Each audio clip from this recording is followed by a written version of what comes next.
بسم اللہ الرحمن الرحیم۔ پیارے طلاب، السلام علیکم ورحمۃ اللہ وبرکاتہ۔ امید ہے کہ آپ سب خیریت سے ہوں گے، اور آج ہم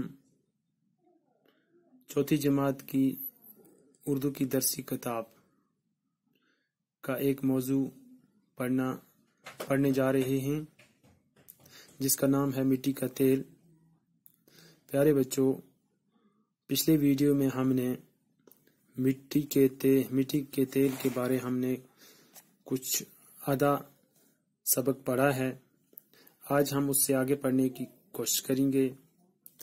آپ اپنی کتاب کا صفحہ نمبر 46 نکالیں اور کتاب اپنے سامنے رکھیں۔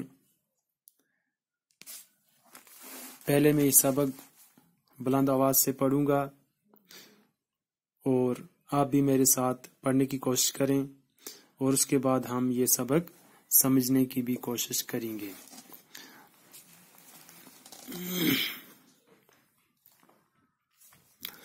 کیا آپ جانتے ہیں کہ مجھے زمین کے نیچے سے کیسے نکالا جاتا ہے؟ اس وقت میری صورت کیا ہوتی ہے، اور پھر کس طرح مجھے استعمال کے قابل بنایا جاتا ہے؟ یہ کہانی بڑی دلچسپ ہے۔ جب انسان کو پتہ چل جاتا ہے کہ میں زمین کی گہرائی میں کہاں چھپا ہوں، تو مشینوں کی مدد سے مجھے اوپر کھینچنا شروع کر دیا جاتا ہے۔ جس جگہ میں زمین کے اندر سے نکالا جاتا ہوں، اسے مٹی کے تیل کا کنواں یا چشمہ کہا جاتا ہے۔ جس وقت میں کنویں سے نکالا جاتا ہوں، اس وقت میری صورت سیاہ گاڑے مادے کی ہوتی ہے۔ اس حالت میں مجھے کام میں نہیں لایا جا سکتا، اس لیے مجھے صفائی کے مرحلے سے گزارا جاتا ہے۔ صفائی گروں تک مجھے بڑی بڑی پائپوں کے ذریعے پہنچایا جاتا ہے۔ صفائی گروں میں جب مجھے اچھی طرح صاف کیا جاتا ہے تو میرے اندر ذرا سا بھی میل باقی نہیں رہتا، میرا رنگ خوب نکھر جاتا ہے۔ اس وقت میں پیٹرول کہلاتا ہوں، جس سے تیز رفتار گاڑیاں، کارخانے اور جہاز چلتے ہیں۔ جب پوری طرح میری صفائی نہیں ہو پاتی اور مجھ میں کچھ نہ کچھ میل باقی رہتا ہے، تو میری صورت کے عین مطابق مجھے سب لوگ مٹی کا تیل ہی کہتے ہیں۔ تیل نکالے جانے کے بعد میرا جو مواد باقی رہ جاتا ہے وہ کافی گاڑھا ہوتا ہے۔ میری اس آلودہ اور خراب شکل کو گریس کہتے ہیں، جو مشینوں کے کل پرزوں کو چکنا رکھنے کے کام آتا ہے۔ اس کے بعد بھی جو مواد باقی رہتا ہے اسے تارکول کہتے ہیں۔ آپ جن ستھری اور پختہ سڑکوں پر پیدل چلتے ہیں یا گاڑیوں میں سفر کرتے ہیں، ان پر تارکول بچھا ہوا ہوتا ہے۔ تارکول کو ریت اور بجری کے ساتھ ملا کر سڑکوں کی تعمیر کے کام میں لایا جاتا ہے۔ تارکول وہی گاڑھا مادہ ہے جو میری مسلسل صفائی کے باوجود بھی بچتا ہے۔ یوں میرے وجود کا کوئی بھی حصہ بیکار نہیں جاتا۔ انہی بے شمار فوائد کی وجہ سے مجھے سیاہ سونا بھی کہا جاتا ہے۔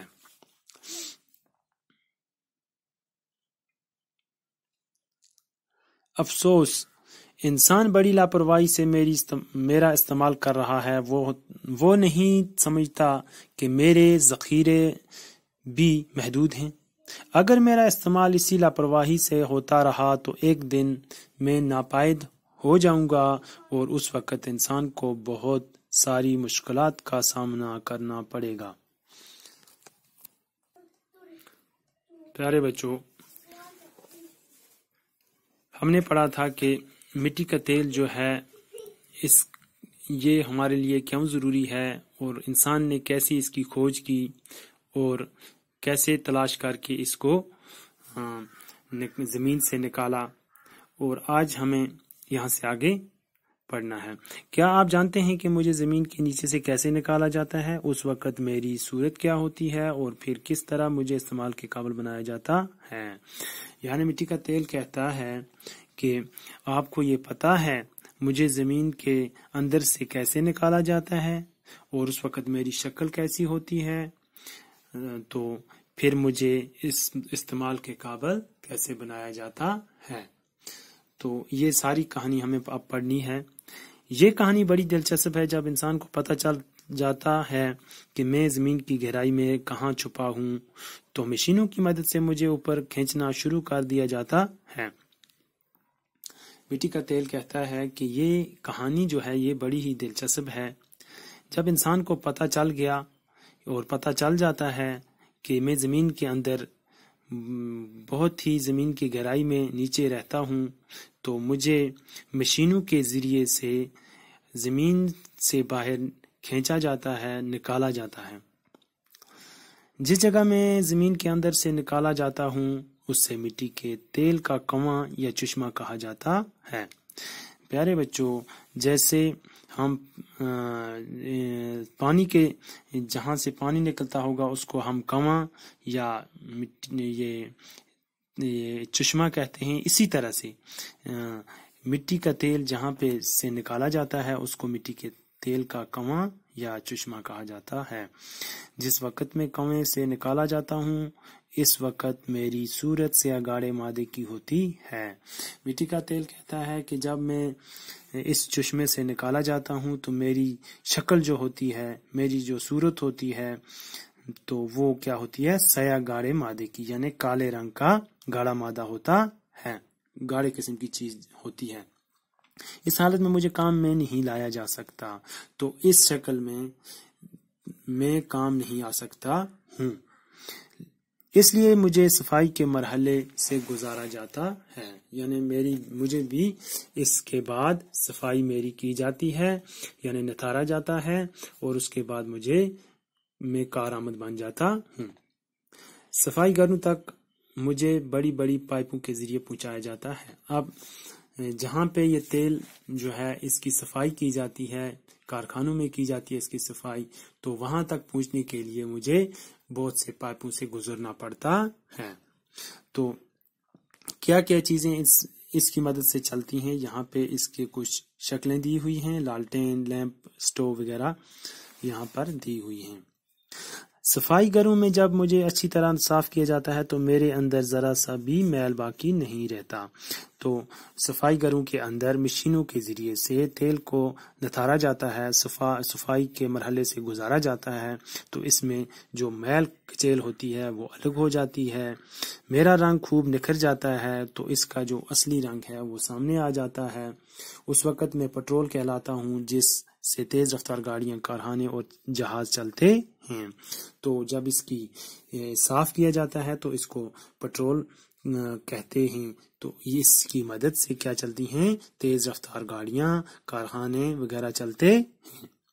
جب پوری طرح میری صفائی نہیں ہو پاتی اور مجھ میں کچھ میل باقی رہتا ہے تو میری صورت کے عین مطابق مجھے سب لوگ مٹی کا تیل ہی کہتے ہیں۔ تو اگر تھوڑا بہت اس میں جو مواد رہتا ہے، میل وغیرہ رہتی ہے، تو اس کو مٹی کا تیل کہتے ہیں۔ تیل نکالے جانے کے بعد میرا جو مواد باقی رہ جاتا ہے وہ کافی گاڑھا ہوتا ہے۔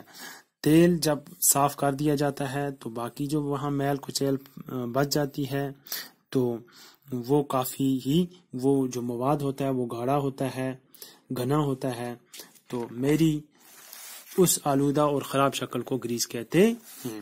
تو جو وہ گاڑھا مواد رہ جاتا ہے اس کو گریس کہتے ہیں، جو مشینوں کے کل پرزوں کو چکنا رکھنے کے کام آتا ہے۔ تو جو یہ گریس ہوتی ہے یہ مشینوں کے پرزوں، گاڑیوں کے پرزوں وغیرہ کو لگائی جاتی ہے، جس سے وہ جو پرزے ہوتے ہیں وہ چکنائی اس میں رہتی ہے، اور مشینیں اور گاڑیوں کو چلنے میں دقت نہیں ہوتی ہے۔ اس کے بعد بھی جو مواد باقی رہتا ہے اسے تارکول کہتے ہیں۔ اس کے بعد بھی ایک مرحلہ جب اور ایک مرحلے سے گزارتے ہیں تو اس میں جو آخری مرحلے میں جو مواد رہ جاتا ہے تو اس کو کیا کہتے ہیں؟ تارکول۔ آپ جن ستھری اور پختہ سڑکوں پر پیدل چلتے ہیں یا گاڑیوں میں سفر کرتے ہیں ان پر تارکول بچھا ہوتا ہے، یعنی کہ جو ہماری سڑکیں ہیں ان پر جس پر ہم چلتے ہیں یہ بہت ہی اوپر سے ان کی جو سطح ہوتی ہے یہ بڑی ہموار ہوتی ہے۔ یہ ہموار کس کی وجہ سے ہوتی ہے؟ وہ تارکول کا استعمال کیا جاتا ہے۔ تارکول کو ریت اور بجری کے ساتھ ملا کر سڑکوں کی تعمیر کے کام میں لایا جاتا ہے۔ تارکول کو کس کے ساتھ ملایا جاتا ہے؟ بجری اور ریت کے ساتھ مکس کر کے تو اس کو پھر سڑکوں پر ڈالا جاتا ہے۔ تارکول وہی گاڑھا مادہ ہے جو میری مسلسل صفائی کے بعد باوجود بھی بچتا ہے، یعنی کہ مٹی کا تیل کہتا ہے کہ میری جب صفائی ہو جاتی ہے جو آخری مادہ بچتا ہے تو اس کو کیا کہتے ہیں؟ یہ تارکول یا گریس کہتے ہیں۔ یوں میرے وجود کا کوئی بھی حصہ بیکار نہیں جاتا۔ مٹی کے تیل کے کہنے کا مطلب ہے کہ جتنے مراحل سے میں گزارا جاتا ہوں، جتنے مراحل کے بعد میری جو بھی مواد نکلتا ہے وہ کارآمد بن جاتا ہے، بیکار کوئی بھی حصہ نہیں جاتا۔ انہی بے شمار فوائد کی وجہ سے مجھے سیال سونا بھی کہا جاتا ہے، یعنی کہ کالا سونا، سیاہ یعنی کالا، تو سونا بھی کہا جاتا ہے۔ افسوس، انسان بڑی لاپرواہی سے میرا استعمال کر رہا ہے۔ اب یہی جو مٹی کا تیل ہے یہ افسوس جتلا رہا ہے، کیونکہ مٹی کے تیل کی جو لاپرواہی سے استعمال میں لایا جاتا ہے، اس کی جو لاپرواہی سے یہ نکالا جاتا ہے، جس مقدار سے یہ نکالا جاتا ہے، تو اس پر یہ جو مٹی کا تیل ہے یہ حیران ہے اور افسوس کر رہا ہے۔ وہ نہیں سمجھتا کہ میرے ذخیرے بھی محدود ہیں، یعنی انسان نہیں سمجھتا یہ کہ میرے جو مٹی کے تیل کے بھی ذخیرے ہیں یہ بھی محدود ہیں، ان کی بھی کوئی حد ہے کہ یہ بھی کبھی ختم ہو جائیں گے۔ اگر میرا استعمال اسی لاپرواہی سے ہوتا رہا تو ایک دن میں ناپید ہو جاؤں گا، یعنی جس رفتار سے یہ مٹی کا تیل زمین کے اندر سے نکالا جاتا ہے، تو ایسے ہی اگر لاپرواہی سے اسی مقدار سے بہت زیادہ مقدار سے نکالا گیا تو آنے والے مستقبل میں جو یہ ہے یہ ناپید ہو جائے گا، یعنی ختم ہو جائے گا، اور اس وقت انسان کو بہت ساری مشکلات کا سامنا کرنا پڑے گا۔ یعنی جب یہ تیل مٹی کا ختم ہو جائے گا زمین کے اندر سے تو انسان کو اس کے بعد بہت ہی پچھتاوا ہوگا، کیونکہ انسان کے پاس جو آج سائنسی آلات ہیں یہ مٹی کے تیل کے بغیر نہیں چل پاتے، جیسے مشینیں ہیں، گاڑیاں ہیں، جہاز ہیں، بحری جہاز ہیں، یہ سارے کے سارے جو سائنسی ایجادات ہیں یہ مٹی کے تیل کی مدد سے ہی چلتے ہیں۔ تو مٹی کے تیل کا پیارے بچوں ہمیں بہت ہی خیال رکھنا ہے، تو اس کو لاپرواہی کے ساتھ لاپرواہی اس کی نہیں کرنی ہے، اس کا استعمال جو ہے وہ بڑے جہاں پہ ضرورت ہوگا وہاں پہ کرنا ہے۔ تو امید ہے کہ بچوں آپ کو یہ جو لیسن ہے یہ اچھی طریقے سے سمجھ آئی ہوگی، اور آج ہم